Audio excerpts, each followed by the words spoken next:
کفارہ قسم کا بیان۔ اللہ تعالیٰ نے ارشاد فرمایا، سورۃ البقرہ میں آتا ہے، اللہ ایسی قسموں سے مواخذہ نہیں کرتا جو غلط فہمی سے ہو جائیں، ہاں ان پر گرفت کرتا ہے جو تمہارے دلوں نے کام کیے ہیں۔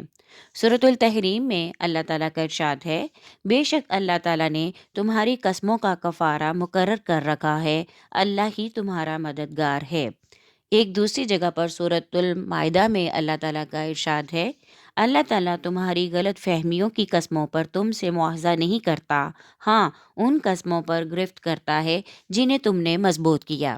تو ایسی قسموں کا کفارہ 10 مسکینوں کو کھانا دینا ہے۔ اپنے گھر والوں کو جو کھلاتے ہیں اس کے اوسط میں سے، یا انہیں کپڑا دینا، یا ایک غلام آزاد کرنا، اور جو ان میں سے کسی بات پر قدرت نہ رکھتا ہو تو وہ 3 دن کے روزے رکھے۔ یہ تمہاری قسموں کا کفارہ ہے۔ جب بھی قسم کھاؤ تو اس کی حفاظت کرو، یعنی 3 کاموں میں سے کوئی ایک کام اپنے اختیار اور مرضی سے کر لیا جائے۔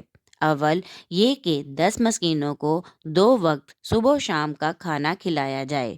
دوم، یا یہ کہ 10 مسکینوں کو لباس پہنایا جائے جس سے ستر پوشی ہو سکے۔ سوم، یہ کہ یا غلام آزاد کرے، اگر اپنا ہے تو ٹھیک وگرنہ خرید کر آزاد کر دے۔ اگر قسم توڑنے والا مالی کفارہ ادا کرنے پر قادر نہ ہو تو اس کے لیے یہ حکم ہے کہ وہ 3 دن روزے رکھے۔ روزہ صرف وہی خانص قسم توڑنے والا رکھ سکتا ہے جو مذکورہ بالا تینوں کام نہ کر سکتا ہو۔ کفارہ طعام میں یا تو 10 مسکینوں کو صبح و شام کھانا کھلایا جائے، یا ایک مسکین کو 10 دن صبح و شام کھانا کھلایا جائے، یا 10 مسکینوں کو بیک وقت ایک مسکین کو 10 دن میں 10 مسکینوں کے کھانے کی قیمت دے دی جائے۔ لیکن اگر ایک مسکین کو ایک دن میں 10 مسکینوں کے کھانے کی قیمت دے دی تو وہ صحیح نہیں ہوگا۔ ایک مسکین کے کھانے کی قیمت کا معیار 2.25 کلو گندم ہے۔ کفارہ قتل۔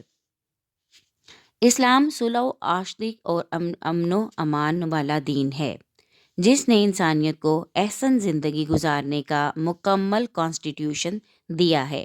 پیدائش سے لے کر موت تک ہر سٹیج پر تکمیل شخصیت کے لیے زرعی اصول فراہم کیے، جس نے ہماری زندگی کو سہل بنا دیا۔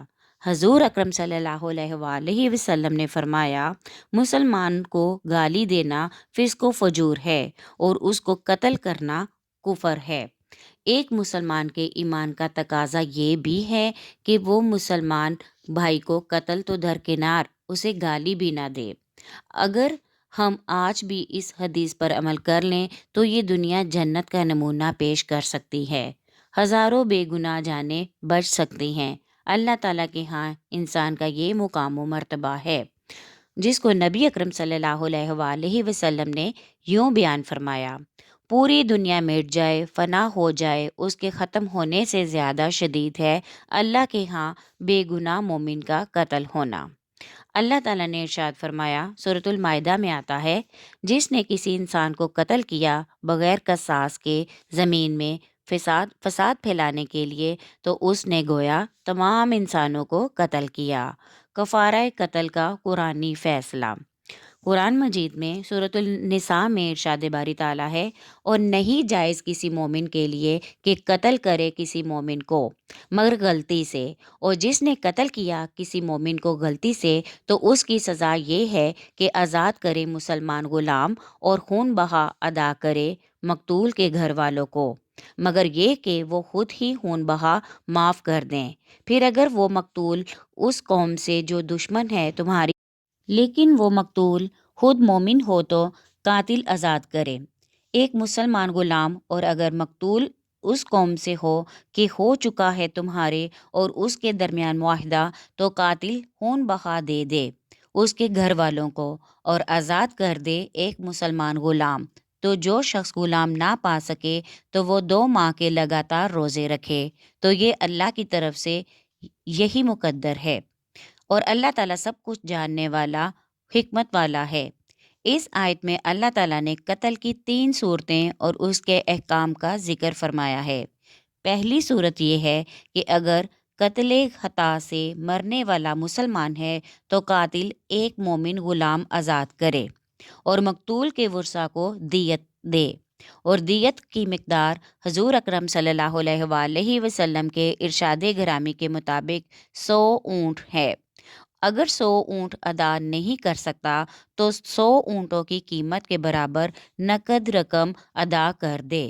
قتل خطا کی دوسری صورت یہ ہے کہ مقتول ہو تو مسلمان لیکن اس کی بود و باش کفار میں ہو۔ اس صورت میں صرف ایک مسلمان غلام آزاد کرے، اس پر دیت لازم نہ ہوگی کیونکہ اس کے وارث کافر ہیں۔ تیسری صورت یہ ہے کہ اگر مقتول اس قوم کا فرد ہو کہ جس کے ساتھ تمہارا معاہدہ ہو چکا ہے، خواہ وہ مسلمان ہو یا کافر، ایسی صورت میں قاتل مسلمان غلام آزاد کرے اور مقتول کے ورثہ کو دیت ادا کرے۔ اگر کوئی شخص غریب ہو اور غلام خریدنے کی استطاعت نہ رکھتا ہو یا غلام دستیاب نہ ہو سکتے ہوں تو پھر 2 ماہ کے لگاتار روزے رکھے۔ نوٹ ایک بات کر لیجئے، اگر اس نے عذر شرعی مثلاً حیض یا بیماری کے علاوہ وہ ان 2 ماہ کے روزوں میں کوئی ناغہ کیا تو پھر از سر نو شروع کرنے ہوں گے۔ کفارہ زہار۔ زہار کے معنی: اگر کوئی خاوند اپنی بیوی یا اس کے کسی جزو یا ایسے جز کو جو کل سے تعبیر کیا جاتا ہے ایسی عورت سے تشبیہ دے جو اس پر ہمیشہ ہمیشہ کے لیے حرام ہے، یا اس کے کسی ایسے عضو سے تشبیہ دے جس کی طرف دیکھنا حرام ہو، مثلاً شوہر بیوی سے کہے کہ تو مجھ پر میری والدہ کی مثل ہے، یا تیرا سر یا تیری گردن یا تیرا نصف میری ماں کی پیٹھ کی مثل ہے۔ زہار کی شرائط: نمبر 1 اسلام، نمبر 2 عقل، نمبر 3 بلوغ۔ ظہور اسلام سے قبل عرب میں رواج تھا کہ اگر کوئی شخص اپنی بیوی سے یہ کہتا انتا علیہ کا ظہری امی، تو مجھ پر اس طرح ہے جس طرح میری ماں کی پشت، اس کے کہنے سے نکاح ٹوٹ جاتا ہے، عورت ہمیشہ ہمیشہ کے لیے حرام ہو جاتی ہے، رجوع کا دروازہ بند ہو جاتا تھا، اس کو وہ اپنی اصطلاح میں زہار کہتے تھے۔ حضرت اوس بن صامت رضی اللہ تعالیٰ عنہ نے اپنی بیوی حضرت خولہ بنت صلبہ رضی اللہ تعالیٰ عنہ سے ناراض ہو گئے اور غصے میں آ کر زہار کے کلمات کہہ بیٹھے، انتا علیہ کا ظہری امی۔ حضرت خولہ رضی اللہ تعالیٰ عنہ حضور صلی اللہ علیہ وآلہ وسلم کے پاس آئیں، رونے لگیں، قرآن مجید کا حکم آ گیا۔ آپ صلی اللہ علیہ وآلہ وسلم نے حضرت اوس رضی اللہ تعالیٰ عنہ کو بلایا اور اللہ تعالیٰ کا حکم سنایا۔ کفارہ زہار کا قرآنی بیان۔ سورۃ المجادلہ میں اللہ تعالیٰ کا ارشاد ہے، اور جو لوگ تم میں سے اپنی بیویوں سے زہار کرتے ہیں وہ ان کی مائیں نہیں ہیں، ان کی مائیں تو وہی ہیں جنہوں نے ان کو جنا ہے۔ بے شک یہ لوگ کہتے ہیں بہت بری بات اور جھوٹ، اور بلا شبہ اللہ تعالیٰ بہت درگزر فرمانے والا، بہت بخشنے والا ہے۔ اور جو لوگ زہار کر بیٹھیں اپنی عورتوں سے پھر پلٹنا چاہیں اس بات سے تو جو انہوں نے کہی، تو خاوند غلام آزاد کرے اس سے قبل کہ وہ ایک دوسرے کو ہاتھ لگائیں۔ یہ ہے جس کا تمہیں حکم دیا جاتا ہے، اور اللہ تعالیٰ آگاہ ہے جو تم کر رہے ہو۔ پس جو غلام نہ پائے تو وہ 2 ماہ کے مسلسل روزے رکھے اس سے قبل کہ وہ ایک دوسرے کو ہاتھ لگائیں۔ جو اس پر قادر نہ ہو تو وہ 60 مسکینوں کو کھانا کھلائے۔ اس کا مطلب یہ ہے کہ اس زہار سے نکاح نہیں ٹوٹتا بلکہ کفارہ ادا کر کے بغیر نکاح کے اپنی بیوی سے مقاربت جائز ہے۔ زہار کرنے والا سب سے پہلے غلام آزاد کرے، خواہ مرد ہو یا عورت، چھوٹا ہو یا بڑا، لیکن غلام آزاد کرنے سے پہلے بیوی کو ہاتھ نہیں لگانا۔ اسی طرح اگر وہ غلام آزاد کرنے کی استطاعت نہیں رکھتا تو وہ لگاتار 2 ماہ کے روزے رکھے۔ اس میں بھی وہی شرط ہے کہ ان 2 ماہ میں بیوی سے جماع نہیں کرے گا۔ اگر وہ روزے رکھنے پر قادر نہیں تو 60 مسکینوں کو کھانا کھلائے۔ روزے کا کفارہ۔ بخاری جلد اول کتاب الصوم میں حضرت ابو ہریرہ رضی اللہ تعالیٰ عنہ سے مروی ہے، فرماتے ہیں کہ ایک دن ہم حضور صلی اللہ علیہ وآلہ وسلم کے دربار گوہر بار میں حاضر تھے۔ ایک شخص نے آ کر عرض کی، یا رسول اللہ صلی اللہ علیہ وآلہ وسلم، میں تو برباد ہو گیا ہوں۔ آپ صلی اللہ علیہ وآلہ وسلم نے پوچھا، کیا ہو گیا؟ اس نے عرض کی کہ میں روزے کی حالت میں اپنی بیوی سے جمع کر بیٹھا ہوں۔ آپ صلی اللہ علیہ وآلہ وسلم نے فرمایا، کیا تمہیں غلام مل سکتا ہے جسے تو آزاد کرے؟ اس نے عرض کی، نہیں۔ آپ صلی اللہ علیہ وآلہ وسلم نے فرمایا، کیا تو مسلسل 2 مہینے کے روزے رکھ سکتا ہے؟ اس نے عرض کی، نہیں۔ آپ صلی اللہ علیہ وآلہ وسلم نے فرمایا، کیا تو 60 مسکینوں کو کھانا کھلا سکتا ہے؟ اس نے عرض کی، نہیں۔ حضرت ابو ہریرہ رضی اللہ تعالیٰ عنہ سے فرماتے ہیں کہ پھر وہ نبی پاک صلی اللہ علیہ وآلہ وسلم کے پاس ہی ٹھہر گیا۔ ہم اسی طرح بیٹھے ہوئے تھے کہ کوئی شخص حضور صلی اللہ علیہ وآلہ وسلم کے پاس کھجوروں سے بھرا ہوا ٹوکرا لے آیا۔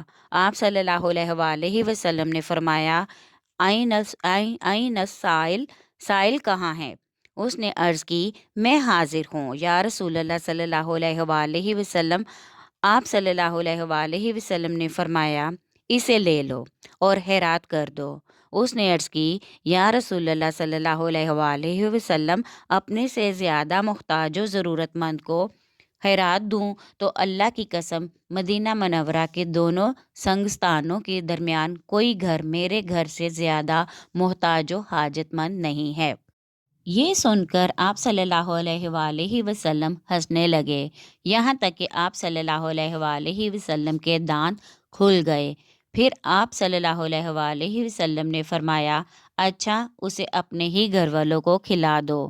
اس روایت میں جہاں ہمیں روزے کے کفارے کا پتہ چلتا ہے کہ نمبر 1، پہلے غلام آزاد کیا جائے، نمبر 2، یا پھر 2 مہینوں کے مسلسل روزے رکھے جائیں، نمبر 3، یا 60 مسکینوں کو کھانا کھلایا جائے، وہاں ہمیں اپنے پیارے پیارے آقا و مولا صلی اللہ علیہ وآلہ وسلم کی بے انتہا شفقتوں اور رحمتوں کا اندازہ بھی ہو گیا، اور ہم نے حضور صلی اللہ علیہ وآلہ وسلم کے اختیارات کا مشاہدہ بھی کر لیا۔